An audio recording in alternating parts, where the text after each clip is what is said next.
Hi, Lisa. How are you doing today? I'm good, Vivek. How are you doing? Not bad, not bad. Doing well. And thank you, as always, to being a collaborative mind to discuss ideas in this future of workspace. And Yeah, those who are watching, I did put out a kind of a teaser note a week back on LinkedIn, but this is an occasion where I can introduce how this conversation began between me and Lisa. What is the idea behind it? Then probably Lisa will introduce herself. Then I would try to chip in a bit about me. yeah, We've had many such conversations, I recollect, and it's an ongoing thing. A lot of brainstorming, a lot of interactions in what's happening in the career space and the future of work. But I felt like there's a lot of value or insights which people can take from there, and especially from things which are churning out from the discussions.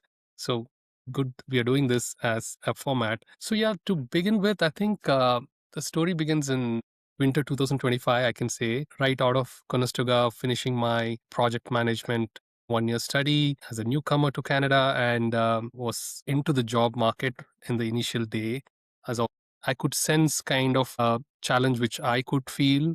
And I think you would understand it, Lisa, better. We have spoken about it and you know how it is out here, even a year back or in 2025. That's when I started working out on a product idea, which is in the career space, helping job seekers and hiring managers, make a very concrete and solid connection without being related to job boards and without depending on the traditional methods. And I had the opportunity to meet you at the time because I was doing subject matter expert interviews, and you were one of those people who were open to listen to what I was trying to perceive as a product concept, and a lot of insights out of the discussions. And cut to year 2026, yep, after spending about a year part of an early stage AI company, helping them in the strategic growth side, I kind of felt there has been some, drastic transition in how career is shifting.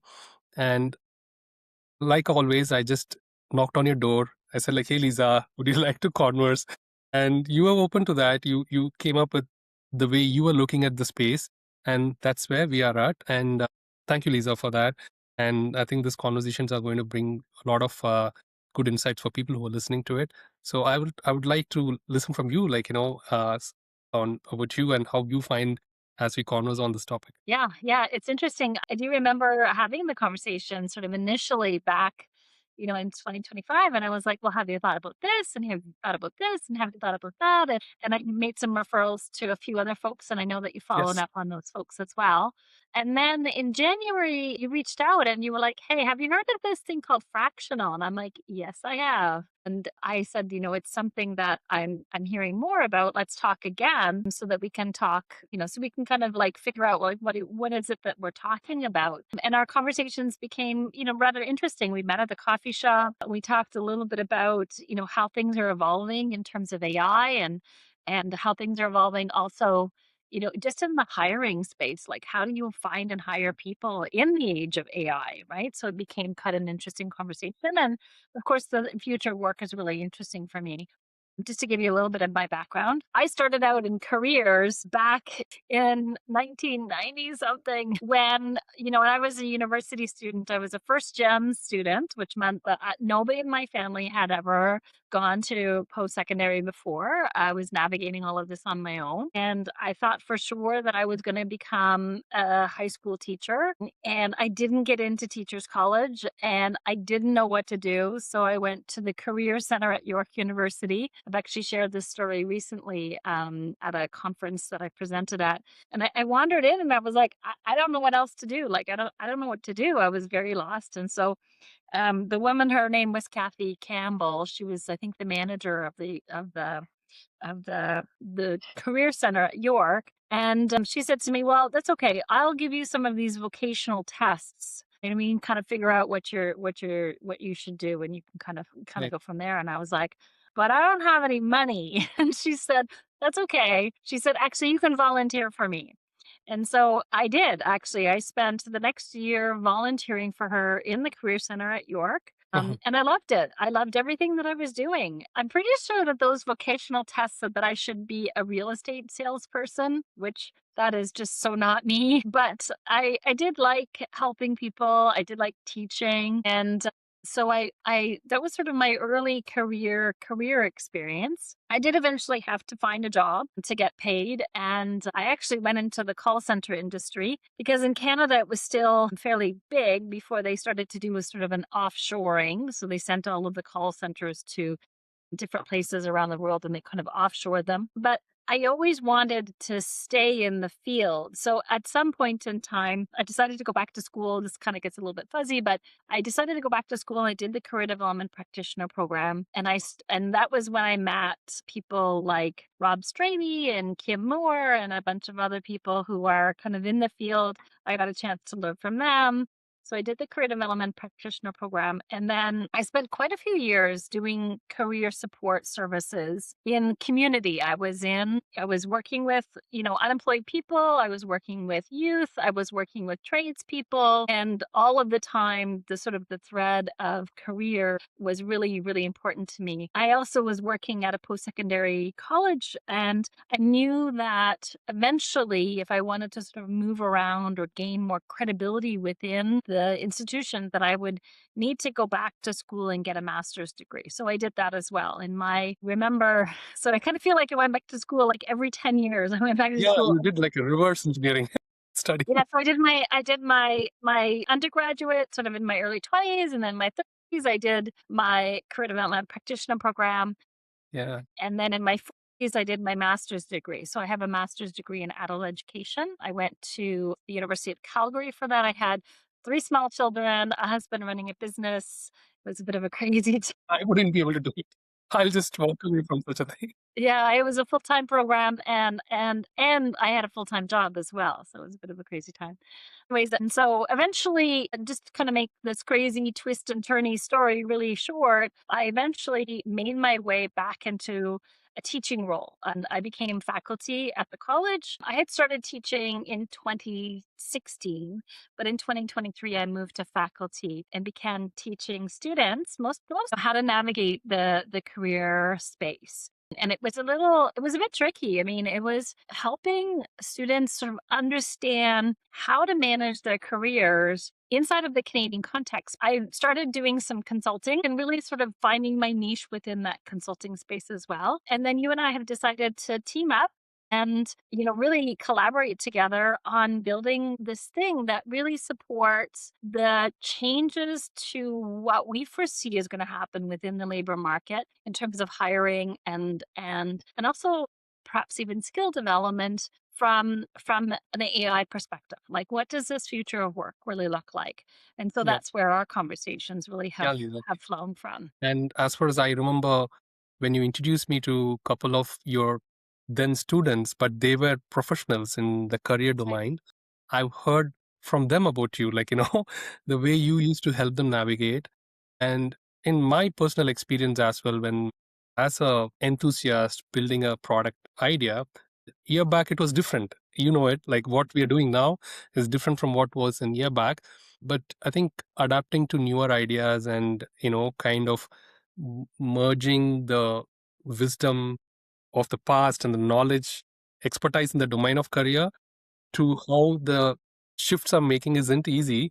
Many will kind of have walls of pre-notion. So that's been a lovely brainstorming and so far, and I'm glad that we are doing this because these conversations, which have been like just on in a coffee shop or a Google Meet or at a startup, a lounge. I mean, a community co-working space lounge is like has been between our notes, but this could be like a value-added insight for others. And just a quick intro on my end. Yeah, Uh, yeah. I was just going to ask, why don't you tell us more about your journey? Because I know your journey, has made its way over from like moving entirely your family, right, from one yes, place to another. So tell us more true. about that. Yeah, like, the thing is like it's been about 18 years for me in the professional space, starting out in the sales partner relationship side in hospitality. But my interests, I don't know, I was inclined towards the tech from the time it started shaping out in India as startups came in late uh, 2015 and VCs started to support and the environment shifted. I transitioned because of my inquisitiveness towards that to Whoa. the hospitality tech space. I was fortunate to be part of a couple of you know, I wouldn't say like well funded. They were not funded at the time, but they were like with leaders, innovative leaders, founders who were open to, bring in people and take the risk. And I was also willing to take that risk. So I was leading the sales and marketing ground up, setting up team and building.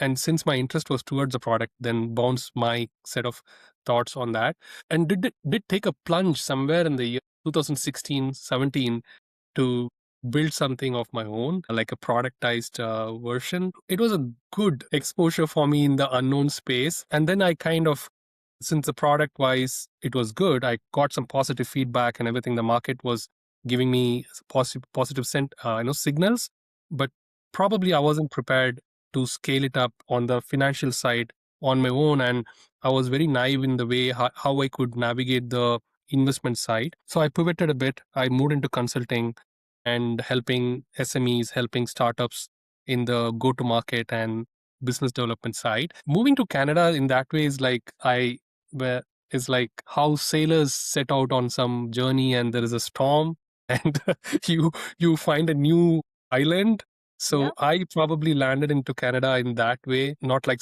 something which was on my bucket list for a long, but it happened. So I moved my family, like you said, along with me, did a study, and I was passionate about the tech space and the GTM side. I was fortunate to do a couple of projects as consultant and as well as the last role as a full-time employee. So that's been my career journey, but and I'm kind of now always believed in two aspects. I mean, maybe probably just been there part of me that innovative or creative thinking is something which kicks me, and that makes me curious and keep learning things. And probably it's coupled with another element of problem solving, like finding solutions. So I feel like tech in that way kind of has the potential of solving problems in a very amplified manner if it has the right knowledge or wisdom base. That's what people like you, when they come in and resonate to an idea, that kind of validates it and that can have amplified output. So that's about me. And yeah, Yeah, yeah, Lisa, yeah. I actually have a couple follow-up questions because I wanted to ask you, why did you choose Kitchener-Waterloo to kind of settle into? Was that like when you first came to Canada, was that the place? Like, or did you do the typical thing and land in Toronto or yeah, so tell me more about that part. good question, Lisa. Thank you for putting that up because before moving in, it was like it's about study, where to study. People are focused on GTA, there's more job opportunities because of the belt and everything. But for me, tech was the priority one. And I'd read quite a bit about Waterloo being the Bay Area of Canada. There's a lot of vibes of startups and acceleration happening on that side. The community is there, so that was one of the main reasons. And the tech, I think potential is still very driven there. There might be some folks who don't know certain acronyms that you've used. So maybe let's unpack one. VC, venture capital, right? Yes. GTM. Why don't you explain what that one means? Yeah, GTM. GTM is like a shorter term for go to market. Okay. It's like the newer terminology for an older thing. We can say earlier back in the days, if 10, 15 years back, because I as well started back then, GTM was not a thing which was popular in startups and corporates. We would call it like business development, right? Okay. The person who is coming to head the sales or the marketing is going to drive the product launch into the market. And there are pieces of market research, product research, competitor research, which is going to be the underlying principle to set up how you're Sure. going to position the product Yeah. and who is the ideal customer persona and how would the marketing and the sales part merge together and work closely with the product team. So it used to happen then too, but it used to happen with different designations, very plain and simple. And eventually the terms have come up. There was growth hacking at one point of time, and now we had GTM, and the GTM as well is evolving further today. It's moving toward GTM engineering, where everything is automated and the systems are doing it. Like we will obviously talk on that topic, but Yeah, exactly. GTM is basically the go-to-market part. Yeah, yeah. Yeah. What did your early days of hospitality teach you that you're using now? That's another question I've always wanted to ask you. I remember that you talked a little bit about sort of those early days of hospitality and what is it teaching you? Like, what have you using now, right? Wow. Good question again. I Yeah, wasn't expecting that to come. I know. I'm sorry. No, it's But okay. I'm like, Like, it's a it great makes me question. think. Yeah, makes me think. So, having studied hospitality in one of the most premier institutes in India, it's called Indian Institute of Hotel Management, and it's in the city of Bangalore. It's a number one or number two still among the top 10, 20 institutes there.